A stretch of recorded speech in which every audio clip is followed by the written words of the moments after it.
Hello students, cell biology या कोशिका विज्ञान के पेपर के अंतर्गत आज हम क्रोमोसोम्स के बारे में अध्ययन करेंगे।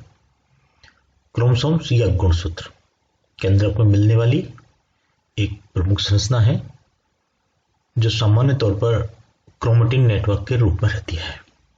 तो आज हम इसका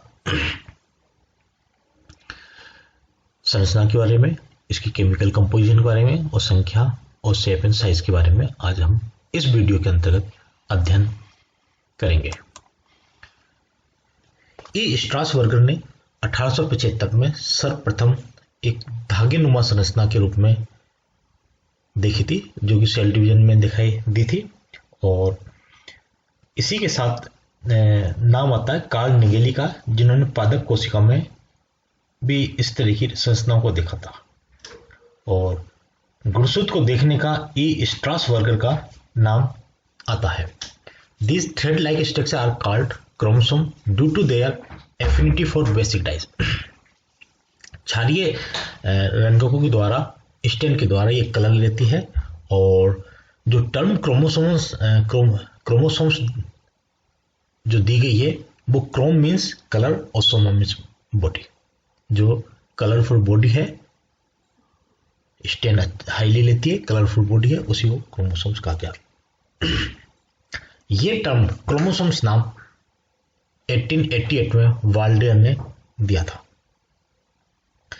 chromosomes contributed to the division of cells and they are of prime importance as they carry the genes which are the heredity.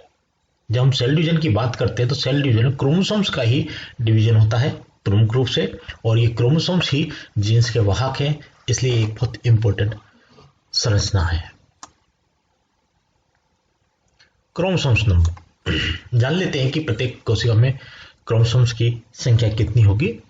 The number of chromosome in A given species generally constant, निश्चित रहती है। हर कोशिका में, प्रत्येक species में निश्चित होगी और हर कोशिका में कांस्टेंट रहेगी। All the members of the species ordinarily have definite and generally a constant somatic and gametic chromosomes number. निश्चित संख्या में ऑटोसोम्स होंगे और सेक्स क्रोमोसोम्स होंगे। सोमेटिक संख्या और गेमेटिक क्रोमोसोम नंबर फिक्स होगा। Somatic chromosomes number is the number of chromosomes found in the somatic cell of the species and is represented by 2n. हम द्विगुणित कोशिका को 2n के रूप में लिखते हैं, और जो सोमेटिक सेल्स हैं, उस सोमेटिक सेल्स जो क्रोमोसोम्स हैं वो सोमेटिक क्रोमोसोम्स कहलाते हैं। Generally somatic cells contain 2 copies of each chromosome except the sex chromosome. Double copy होगी, ठीक है।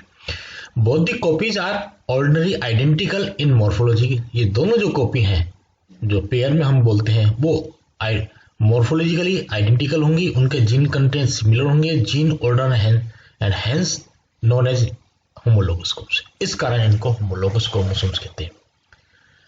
होमोलोगस क्रोमोसोम्स का मतलब यह है कि दोनों समान जो कॉपियां हैं, जिसमें मॉर्फोलॉजी समान हो, जीन कंटेंट समान, जीन ऑर्डर समान हो, तो उनको होमोलोगस क्रोमोसोम, दोनों पेयर जो होमोलोगस क्रोमोसोम। और genetic chromosomes number is exactly half of the somatic chromosome. Gametic में जो क्रोमोसोम्स का निर्माण है, गेमेट्स मतलब हमारे स्पर्म और ओवा, और गेमेट का निर्माण होता है अर्धसूत्रीय विभाजन के लिए मियोसिस के द्वारा, और इनकी संख्या आधी रह जाती है। तो सोमेटिक जो सेल्स हैं उनकी हाफ संख्या गेमेट में रह जाती है, और ये केवल हम अगुणित कोशिका कहते हैं, रिप्रेजेंट बाय एन के द्वारा। It denote the number of chromosomes found in gametes of species. जब भी हम एन लिखते हैं, इसका मतलब वो गेमेट में या अर्धसूत्रीय विभाजन में अगुणित कोशिका है। क्रोमोसोम्स नंबर इस तरह से हम करते हैं कि हैप्लॉइड है तो सिंगल, ये 3 अलग अलग स्पीसीज के हैं, single, that is the haploid, n से डिनोट करते हैं। डिप्लॉइड पेयर, ये डिप्लॉइड, ये दोनों होमोलोगस क्रोमोसोम्स है। ये ब्लू कलर के, ये आपस में होमोलोगस क्रोमोसोम्स है। येलो कलर के, ये आपस में होमोलोगस क्रोमोसोम्स है, that is the homologous chromosome, similar होंगे। Triploid 3 pair. टेट्रापॉइड में ये 3 के हैं, टेट्रापॉइड 4 है। इस तरह से डिप्लॉइड एक की 4 कॉपी, एक की 3 कॉपी, ट्रिप्लॉइड, इस तरह से ट्रिप्लॉइड और tetraploid. Chromosome size, the size of chromosome show a remarkable variation depending upon the stage of the cell division. कौन सी अवस्था है कोशिका की, उसके आधार पे इसका साइज डिपेंड करता है। और जो सबसे लंबा और सबसे पतली है तो इंटरफेज अवस्था में ये एक क्रोमेटिन नेटवर्क के रूप में, धागे के रूप में बहुत लंबी संरचना होती है और जो कि लाइट माइक्रोस्कोप के द्वारा विजिबल नहीं होती है। जबकि स्मॉलेस्ट और थिकेस्ट जो है, सबसे छोटी संरचना और सबसे मोटी संरचना जो हमें देखने को मिलती है वो माइटोटिक मेटाफेज में दिखती है, जबकि क्रोमोसोम्स की संरचना हमें दिखाई दे जाती है। That is the smallest and thickest during the metaphase period. Chromosome size is not proportional to the number of genes present on the chromosomes.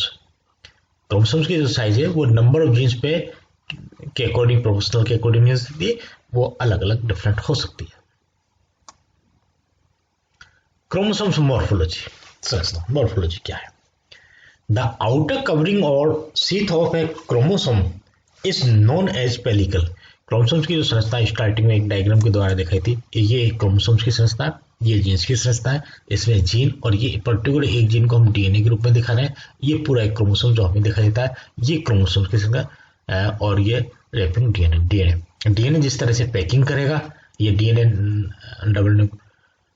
Double helix संरचना है डीएनए की, और ये न्यूक्लियो हिस्टोन प्रोटीन के साथ जाके ये न्यूक्लियोसोम संरचना बनाएगा और ये न्यूक्लियोसोम का ये पैकिंग होने के बाद इस तरह से करके ये क्रोमोसोम्स की संरचना बन जाती है। यही मॉर्फोलॉजी हम यहाँ बात कर रहे हैं। The outer covering or sheath of the chromosome is known as pellicle which enclose the matrix. बाहर की जो संरचना वो पेलिकल के रूप में है और अंदर मैट्रिक्स भरा होता है। With in the matrix chromatin network उसमें उपस्थित होता है। फ्लेमिंग ने 1879 में सबसे पहले ये टर्म दी थी क्रोमेटिन नाम फ्लेमिंग ने दिया था। The chromosome morphology changes during cell division and mitotic metaphase is the most suitable stage for studies on chromosome morphology. जब भी हम क्रोमोसोम्स की स्टडी करेंगे तो माइटोटिक मेटाफेज है, माइटोटिक सेल डिवीजन की मेटाफेज स्टेज में ही हम क्रोमोसोम्स की अच्छी तरह से स्टडी कर सकते हैं।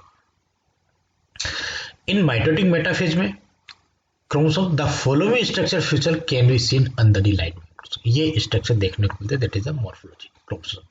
क्रोमेटिड देखने को मिलेंगे, सेंट्रोमियर होंगे, उसमें टीलोमियर होंगे, सेकेंडरी कंस्ट्रक्शन होगा, क्रोमोमियर्स होंगे, क्रोमोनिमेना होगी और मैट्रिक्स होंगे। ये संरचना इसकी मॉर्फोलॉजी में देखने को हमें मिलेगी।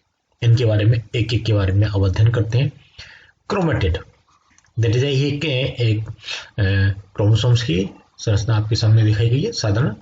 ये दोनों क्रोमेटिड्स हैं, ये दोनों क्रोमेटिड, ये सिस्टर क्रोमेटिड्स करेंगे, ये भी सिस्टर क्रोमेटिड्स। ये पी आर्म कहलाती है छोटी और ये वाली क्यू आर्म कहलाती है। Each metaphase chromosome appear to be longitudinally divided into two identical, ये longitudinally डिवाइड है, ठीक है, टू आइडेंटिकल पार्ट है, ये दोनों पार्ट अलग अलग, दैट इज द क्रोमेटिड, ठीक है। और क्रोमेटिड और chromosome appear to be joined together at a point centromere, ये जहां ये जॉइंट है दोनों, ठीक है, तो ये दैट इज द सेंट्रोमियर। इस तरह से आप मान सकते हैं ये एक लंबा वेलून है और एक ये लंबा वेलून है और दोनों को मिलाकर एक गांठ लगा दी गई यहाँ, दैट इज द सेंट्रोमियर। तो इसी प्रकार की एक संरचना बनेगी ये सेंट्रोमियर यहाँ। Two chromatids making up a chromosomes are referred to as a sister chromatids. ये दोनों सिस्टर क्रोमेटिड्स कहलाएंगे आपस में। ये और ये सिस्टर क्रोमेटिड्स नहीं है, ये आपस में सिस्टर क्रोमेटिड्स है, या इसको क्या आपस में सिस्टर क्रोमेटिड्स, क्योंकि ये पूरी एक क्रोमेटिड है और ये दूसरी क्रोमेटिड है। The chromatid or homologous chromosome are known as non. ये ये तो सिस्टर क्रोमेटिड्स है, ये एक क्रोमोसोम से, ये दूसरा होमोलोगस क्रोमोसोम से, मतलब पेयर जो हम कहते हैं कि ये इतने पेयर है, तो जैसे ये एक पेयर है तो ये दोनों तो सिस्टर क्रोमेटिड्स कहलाएंगे और ये दोनों नॉन सिस्टर क्रोमेटिड्स कहलाएंगे। नॉन सिस्टर है लेकिन होमोलोगस पेयर है, homologous pair non sister. Centromere the region where two sister chromatids appear to be joined, जहां दोनों सिस्टर क्रोमेटिड्स आके जुड़ रही हैं वो सेंट्रोमियर कहलाएंगे। और ये इस प्रकार से एक मतलब कंस्ट्रक्शन मिलेगा, दबा हुआ क्षेत्र होगा जिसे प्राइमरी कंस्ट्रक्शन कर देंगे, खांच टाइप मिलेगी जिसको प्राइमरी करके, और ये करता है मदद करता है movement of the chromosome to opposite pole. इसी के द्वारा ये अपोजिट पोल में जाएंगे, कौन सी स्टेज में, एनाफेज स्टेज में, इसके द्वारा मदद मिलती है। The centromere consist of two disc shaped bodies called kinetochore. जब हम यहाँ सेंट्रोमियर की बात करते हैं तो ये सेंट्रोमियर की स्थिति में यहाँ ये एक सेंट्रोमियर दिखाया है, ये दो बॉडी दिखाई देती हैं अलग अलग, जिन्हें हम इन दोनों बॉडियों को नाम दिया गया है कि kinetochores. Normally chromosomes are monocentric, केवल एक ही सेंट्रोमियर होता है, लेकिन depending the position of the centromere chromosomes can be grouped at, ठीक है ना। कई बार नॉर्मली तो एक ही क्रोमोसोम एक ही सेंट्रोमियर था, कई बार दो भी हो सकते हैं, और ये जो सेंट्रोमियर की पोजीशन है उसके आधार पर हम क्रोमोसोम्स को इन 4 कैटेगरीज में बांटते हैं। मेटासेंट्रिक, जब सेंट्रोमियर बिल्कुल मध्य में होता है और इसके कारण यदि हम तो ये वी शेप की संरचना बना लेते हैं, मध्य होने का, दोनों भुजाएं बराबर होंगी। सब मेटासेंट्रिक, जब centromere located on one side of the centre point, थोड़ा सा एक साइड में ज्यादा चला जाता है तो जे या एल शेप की शेप बन जाती है, वो एनाफेज में, ठीक है। इसमें वी शेप में ये एनाफेज वी शेप में बनेगी, क्योंकि ये सेंट्रोमियर वाले पोर्शन से ये इसको पोल की तरफ खींच रहा है, और ये एल शेप की संरचना है। एक्रोसेंट्रिक, जब centromere located close to the one end, एक एंड के बिल्कुल किनारे तक पहुंच जाता है, तब ये एक्रोसेंट्रिक होता है। और टीलोसेंट्रिक, जब ये centromere is located at one end of the chromosome so that the chromosome has only one arm, केवल लास्ट टर्मिनल पॉइंट हो जाता है, और ये आई शेप में दिखाई देता है, रोड शेप में दिखाई देता है। टीलोमियर, ये क्रोमोसोम्स के जो दोनों एंड है, इन एंड का जो पार्ट है, दैट क्रोमोसोम्स का लास्ट एंड पार्ट है, वो टीलोमियर्स के कारण, क्योंकि विशेष प्रकार की जीन्स यहाँ मिलती है, इसलिए इसको एक अलग नाम दिया गया, telomere. They are highly stable है, एंड डू नॉट फ्यूज और unite with telomeres of other chromosome due to polarity. ये पोर्शन दूसरे क्रोमोसोम जुड़ता नहीं है, ठीक है ना, इतने पोलैरिटी इफेक्ट रहता है और स्टेबल पोर्शन है। और any broken and the chromosome is unstable and can join, यदि बीच में क्रोमोसोम टूट गया तो दूसरे क्रोमोसोम जुड़ जाएगा, क्रॉसिंग ओवर हो सकता है या और भी कोई रिएक्शन हो सकती है, लेकिन ये वाला पार्ट नहीं जुड़ता है। But the telomeres impart stability of the chromosome which retain its identity and individuality through cell cycle and for many cell generation. ये टीलोमियर है जिसके कारण क्रोमोसोम्स की स्ट्रक्चर बन रहती है, स्टेबिलिटी होती है और इनमें चेंजेस नहीं आता है, और ये संख्या निश्चित रहती है। कभी कभी सेकेंडरी कंस्ट्रक्शन भी देखने को मिलता है। ये देखिए कि ये प्राइमरी कंस्ट्रक्शन है, और ये सेंटर में ना होकर एक साइड में, थोड़ा साइड में आ गया, तो साइड में होने के ये जे रूप में या एल रूप में संरचना बन गई, तो ये प्राइमरी, ये सेंट्रोमियर यहाँ है, ये प्राइमरी कंस्ट्रक्शन। इस प्राइमरी कंस्ट्रक्शन के बाद इस तरफ आ गया सेकेंडरी कंस्ट्रक्ट, और ये दूसरा बन गया सेकेंडरी, दैट इज दूसरी खांच जो बनती है, that is secondary. The constructed or narrow region other than that of centromere is called secondary construction. और जब ये क्रोमोसोम से सेकेंडरी कंस्ट्रक्शन बनता है तो जहां, तो ये सैटेलाइट क्रोमोसोम, सेट क्रोमोसोम जिसमें ये बनता है वो क्रोमोसोम्स कहलाता है सैटेलाइट क्रोमोसोम, सेट क्रोमोसोम, जिसमें सेकेंडरी कंस्ट्रक्शन है, ठीक है, that is satellite set chromosome. इसकी बात की क्रोमोसोम्स में possess secondary construction in one or both arm of it, या तो एक में हो सकता है या दोनों आर्म में हो सकता है। Chromosomal end distal to the secondary construction is known as satellite, ये सैटेलाइट कहलाएगा, ठीक है, और पूरा chromosomes satellite chromosome, set chromosome. Production of nucleus is associated with secondary construction and therefore it is also called nucleus organiser. यही nuclear organiser इसके साथ लगा हुआ होता है। Satellite chromosomes are often referred to as nucleolus organizer chromosomes, और इस chromosomes को ये इसका पार्ट होता है, न्यूक्लियस ऑर्गेनाइजर क्रोमोसोम्स का पार्ट होता है, न्यूक्लियो ऑर्गेनाइजर, ये पार्ट उसके साथ जुड़ा हुआ होता है। क्रोमोमियर, ये एक संरचना, स्ट्रक्चर, क्रोमोसोम की संरचना नहीं जो जनरली हम अपनी पाठ्य पुस्तक में इस तरह की संरचना बनाते हैं कि क्रोमोसोम्स होगा और ये पेलिकल होगा, ये क्रोमेटिन नेटवर्क होगा, ठीक है ना, क्रोमेटिन नेटवर्क, इसके अंदर मैट्रिक्स है, प्राइमरी कंस्ट्रक्शन जिसे सेंट्रोमियर कहते हैं, सेकेंडरी कंस्ट्रक्शन और सैटेलाइट बॉडी, ये हम जनरली बनाते हैं स्ट्रक्चर क्रोमोसोम। इसमें ये जो क्रोमेटिन नेटवर्क जो डीएनए के रूप में हम डबल हेलिकल्स दिखा रहे हैं, इसके ऊपर ये मणिका समान गोल गोल मुद्दे जो हम बनाते हैं, दैट इज अ क्रोमोमियर्स बनाते हैं। In some species like maize, right, at chromosomes in Pectian stage of meiosis की जब स्टेज हम देखते हैं इन दोनों में, तो small Beed like structure card केवल इसी में नहीं, जब भी आती है तो ये बीड लाइक स्ट्रक्चर इसके ऊपर हमें देखा देखने में, और ये दैट इज अ क्रोमोमियर्स कहलाते हैं। और ये क्रोमोमियर्स क्या है, हाईली कैरेक्टरिस्टिक एंड कॉन्स्टेंट होते हैं, एक निश्चित दूरी पे और निश्चित होते हैं। The pattern of distribution being different for different chromosome, they are clearly visible as dark staining band in the joint salivary chromosomes में ये बहुत अच्छी तरह से दिखाई देते हैं। और chromosomes are region of tightly folded DNA, यहाँ ये जो डीएनए है ये पूरा क्रोमेटिन नेटवर्क है जैसे डीएनए के रूप में हम कह रहे हैं, लेकिन क्रोमोमियर्स में ये डीएनए और अधिक फोल्डेड हो गया, ज्यादा मतलब मात्रा में इकट्ठा हो गया, दैट इज इसलिए ये हमें क्रोमोमियर्स के रूप में दिखाई देते हैं।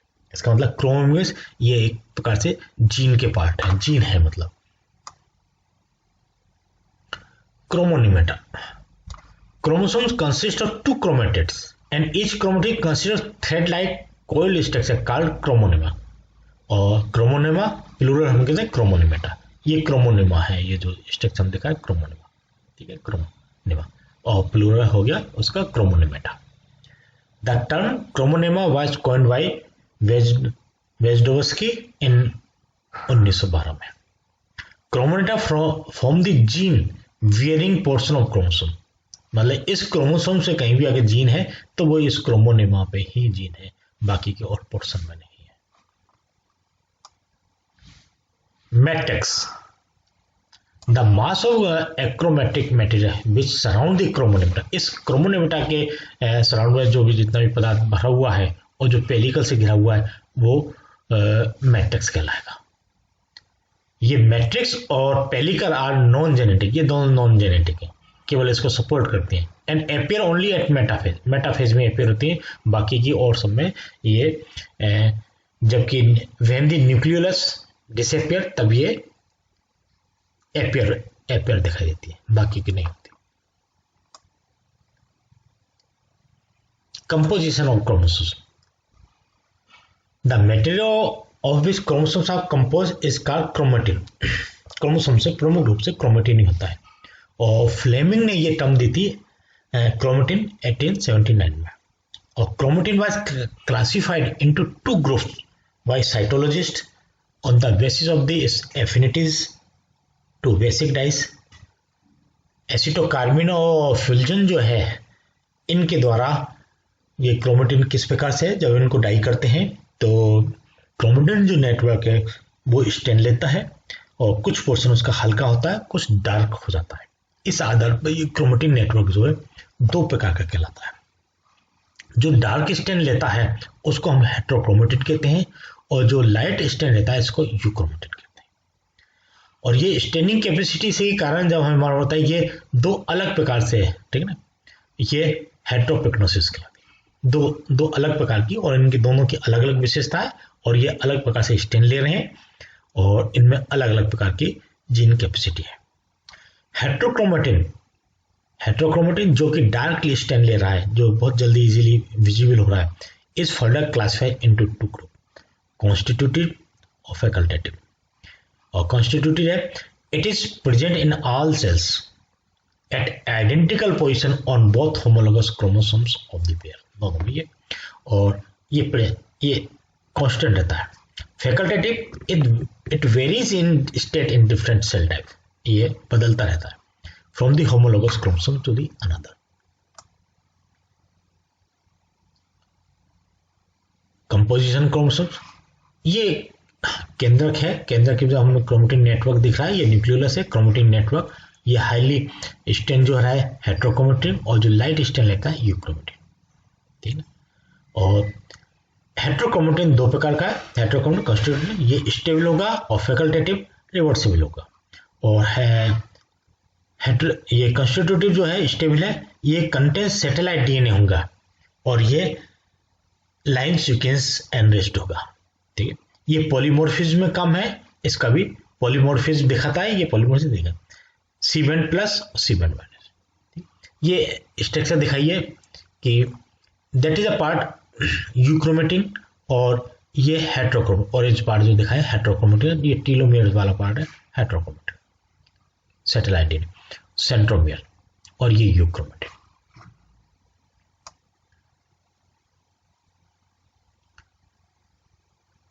इसके बाद चलते हैं कैरियोटाइप एंड इडियोग्राम। जितने भी गुणसूत्र हैं जब हम इनको साइज के अकॉर्डिंग इनकी एक सीक्वेंस में लगाते हैं और ये जो चित्र हमें प्राप्त होता है ये चित्र कहलाता है कैरियोटाइप, ये idiogram. The characteristic feature by which a set of chromosomes of a species is identified. ठीक है, generally karyotype is represented by arranging the chromosomes in descending order of size, descending order में keeping their centromere in the same line, एक same line में centromere को same line में करते हुए रखते हुए हम इनकी साइज के अकॉर्डिंग डिक्रीजिंग साइज के अकॉर्डिंग लगाते जाते हैं। और the karyotype of species can be represented diagrammatically showing all the morphological feature of chromosome. Such a diagram is known as ideogram or iodotype. ये ideogram और iodotype। यहाँ आपको मैं जो इस वीडियो में रह गई है बात वो और मैं आपको बता देता हूँ कि जब भी हम इनकी संख्या की बात करते हैं कि इनके प्रत्येक जंतुओं में स्पीशीज में ये संख्या निश्चित रहती है। जैसे एस्केरिस की जो स्पीशीज है मेगलोकेफेला, उसमें गुणसूत्र की संख्या 2 है। पैरामीशिया में 30 से 40 होगी, हाइड्रा में 32 के आसपास है, ड्रोसोफिला मेलानोगास्टर 8 संख्या है, मतलब 4 पेयर, टोटल संख्या 8 कह सकते हैं या 4 पेयर कह सकते हैं। इसी प्रकार मधुमक्खी में 16 और 32। ठीक है, राना जो स्पीशीज है वो 26। ठीक है, क्यूलेक्स मक्खी में 6, रेटस चूहे में हम देखते हैं तो 42 होती है। ठीक है, मैकेका मुलेटा में भी 42 और ओरिक्टोलेगस रेबिट की जब बात करें तो 44 होती है। होमोसेपियंस में 46 मतलब 23 पेयर, और इसी की 46 के सिमिलर होता है एप्स में, जैसे गोरिल्ला में 48 होती है, सिमिलर होती है। तो एप हमारे होमोसेपियंस से सिमिलर है तो 48 और होमोसेपियंस 46। इसी प्रकार से डॉग्स वगैरह कैनिस वगैरह में हम देखें तो ये 78 और कोलंबा लेबिया कबूतर में 80 के आसपास है। और इसी प्रकार ये जैसे सबसे अधिक संख्या एंटेकांथा में होती है 1600 के आसपास और सबसे कम एस्केरिस में केवल 2 ही संख्या है। तो इस प्रकार से अब इनकी संख्या के आधार पर हम ये लगाते हैं तो कैरियोटाइप बनता है। आज इस वीडियो में इतना ही, फिर इसके कुछ स्पेशल क्रोमोसोम्स हैं उनके बारे में डिटेल में एक नए वीडियो में आपको बताया जाएगा। Okay, thank you.